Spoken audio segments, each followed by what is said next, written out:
बाल मनोविज्ञान का जनक। बाल मनोविज्ञान वह वैज्ञानिक शाखा जिनमें जन्म परिपक्व अवस्था तक विकसित हो रहे मानव अध्ययन किया जाता है। यह कथन किसका है? क्रो एवं क्रो का। बालक का विकास माँ के गर्भ से प्रारंभ होकर जीवन के प्रत्येक अवस्था से होते हुए मृत्यु पर्यंत तक निरंतर चलता रहता है। यह विचार बाल विकास के किस सिद्धांत को दर्शाता है? निरंतरता का सिद्धांत।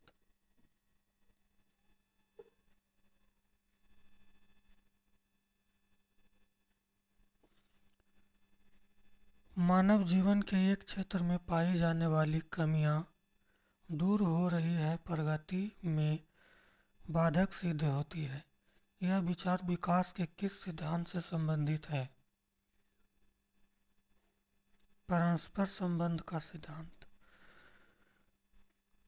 बाल विकास के कौन सा सिद्धांत बताता है कि जिन बच्चों का औसत से अधिक वृद्धि हो वे शारीरिक, सामाजिक एवं संवेगात्मक विकास में भी काफी आगे बढ़ से जाते हैं? परस्पर संबंध का सिद्धांत।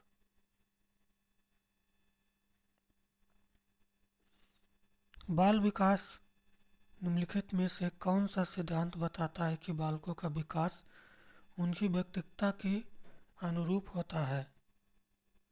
व्यक्तिक अंतर का सिद्धांत।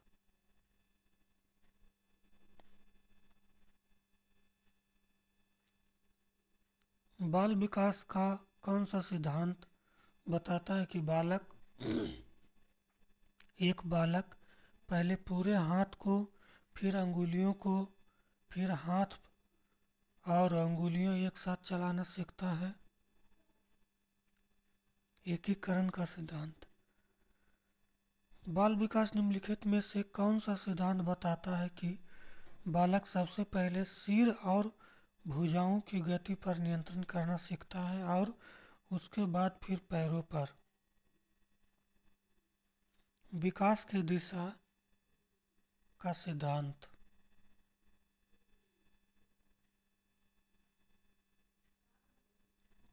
बाल विकास के विभिन्न सिद्धांतों के आधार पर निम्नलिखित में से कौन सा कथन सत्य है?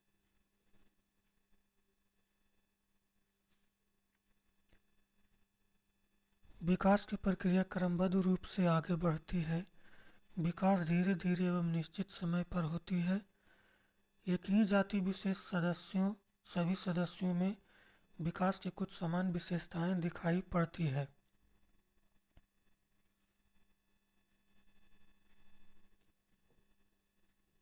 आंशिक पुनर्बलन के सिद्धांत के संदर्भ में सत्य है।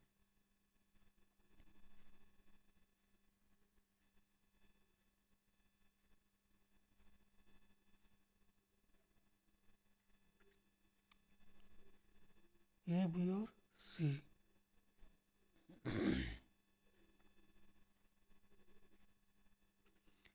बाल विकास के विभिन्न आयामों की यह जानकारी शिक्षक के लिए क्यों आवश्यक है?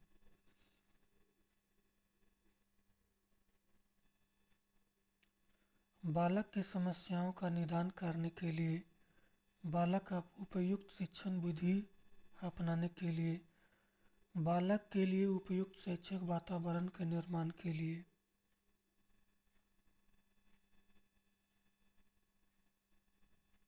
निम्नलिखित में से कौन सा बालक विकास को प्रभावित करने वाला आंतरिक कारक है? बुद्धि, शारीरिक विकास, आनुवंशिक गुण। निम्नलिखित में से कौन बालक के विकास को प्रभावित करने वाला बाह्य कारक है? आर्थिक स्थिति, सामाजिक स्थिति, जीवन की घटनाएं।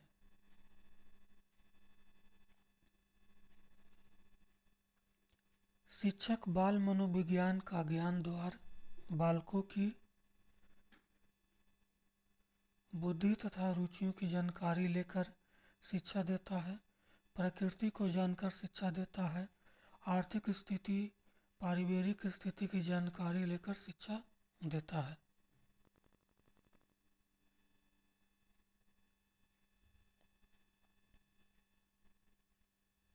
शिक्षा मनोविज्ञान एक विज्ञान है मानव व्यवहार का। बाल मनोविज्ञान का अध्ययन किया जाता है बालक के जन्म पूर्व गर्भावस्था से लेकर किशोरावस्था का। बाल मनोविज्ञान का अध्ययन निम्नलिखित में से किसके लिए सर्वाधिक आवश्यक है?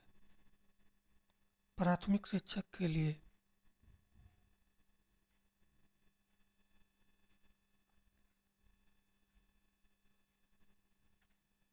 बालक के व्यक्तिगत के सर्वांगीण विकास के लिए आवश्यक है कि उसके जानकारी शिक्षक को हो।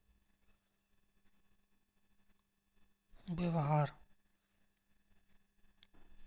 निम्नलिखित में से किसे बाल मनोविज्ञान की उपयोगिता के अंतर्गत नहीं रखा जा सकता? शिक्षक की आर्थिक प्रगति में सहायक।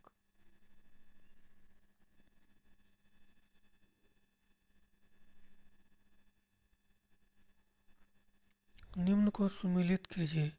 विकास का सिद्धांत और वर्णन।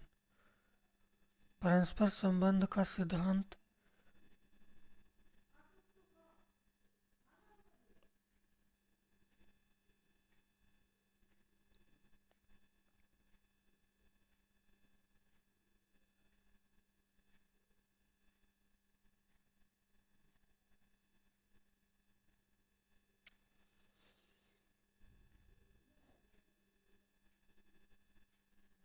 बच्चे में विकास के सिद्धांत को समझना शिक्षक की सहायता है।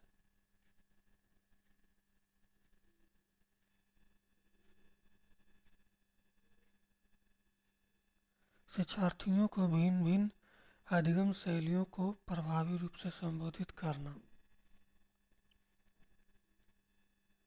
संकल्पनाओं को व्यवस्थित प्रस्तुति विकास के निम्नलिखित में से किस सिद्धांतों के साथ संबंधित हो सकती है?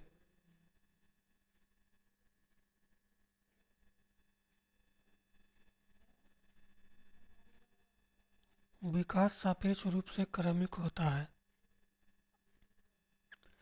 एक अध्यापक या अध्यापिका ने पाया कि एक विद्यार्थी वर्ग में कठिनाइयां अनुभव कर रहा है।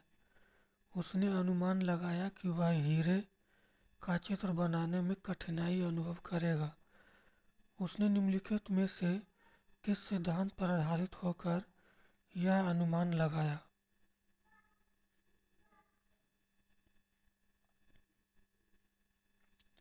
विकास एक व्यवस्थित क्रम में होने की प्रवृत्ति से समृद्ध है।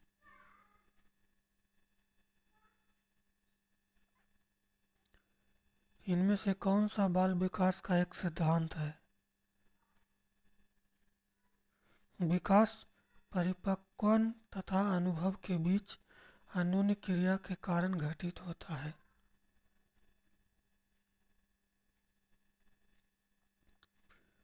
विकास के सिद्धांत के बारे में कौन सा गलत है?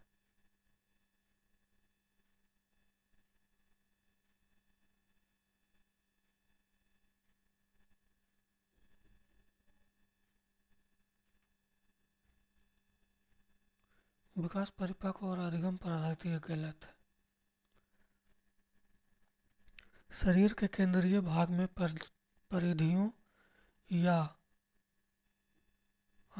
अंगांगों की ओर का विकास दर्शाता है। विकेंद्रीकृत विकास का सिद्धांत।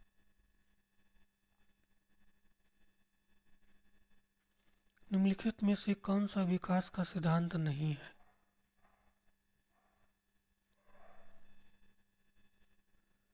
विकास की सटीक गति एवं प्रकृति जन्म के समय निर्धारित हो जाती है। ये नहीं है। विकास का शीर्षगामी सिद्धांत प्रतिपादित करता है कि विकास शीर्ष से पैर की ओर चलता है। अधोगामी सिद्धांत को निम्नलिखित में से किस उदाहरण में दर्शाया गया?